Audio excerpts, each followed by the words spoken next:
এতিয়া আমি question number 2 কৰিম। কুৱেশ্যন নম্বৰ 2 আছে ডাঙৰ সৰু তুলনা কৰি অসমতাৰ চিন প্ৰয়োগ কৰি দেখুওৱা। তাৰমানে এই ভগ্নাংশ দুটা যে দিয়া আছে ইয়াৰে কোনটো ডাঙৰ হয় কোনটো সৰু হয় সেইটো আমাক নিৰ্ণয় কৰিব দিছে।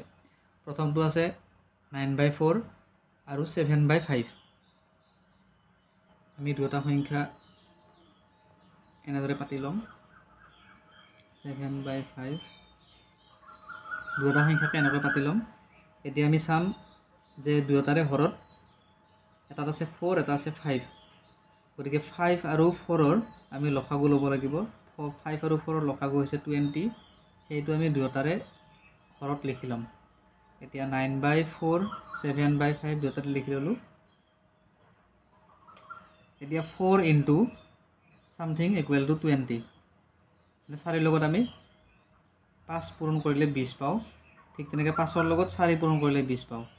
এতিয়া হৰত যদি আমি 5 পূৰণ কৰিছোঁ তেতিয়াহ'লে লবতো 5 পূৰণ কৰিব লাগিব। ইয়াত আমি হৰত 4 পূৰণ কৰিছোঁ গতিকে লবতো 4 পূৰণ কৰিম। এতিয়া 9 5 গুণ হৈ যাব 45, 7 4 গুণ হৈ যাব 28। এতিয়া যিহেতু হৰকেইটা সমান সমান হ'ল, ইয়াৰ হৰ 20 ইয়াৰ হৰ 20 আৰু লব ইয়াৰ হৈছে 45 ইয়াৰ হৈছে 28। গতিকে আমি গম পালোঁ যে 9/4টো 7/5তকৈ ডাঙৰ। এতিয়া আমি ইয়াক অসমতাৰ চিন প্ৰয়োগ কৰি দেখুৱাব লাগিব। 45/20 এইটো হৈছে ডাঙৰ, 28/20টো হৈছে সৰু। আৰু 45/20টো আচলতে কাৰ আছিল? 9/4 আৰু সৰু হৈ যাব 7/5। 2 আৰু 4 নম্বৰটো ছেম হয়। মই 3 নম্বৰটো কৰি দিছোঁ। এতিয়া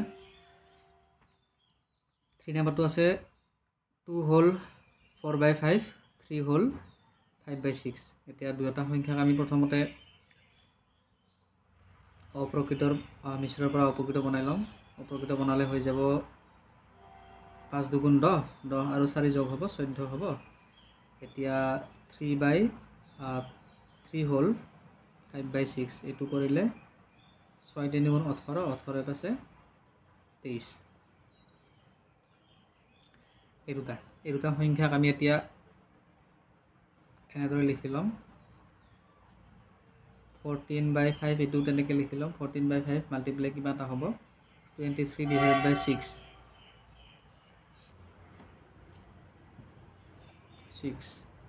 এতিয়া আমি ল'ব লাগিব হৰকেইটাৰ লসাগু। হৰ আছে ইয়াতে 5, ইয়াৰে হ'ল 6।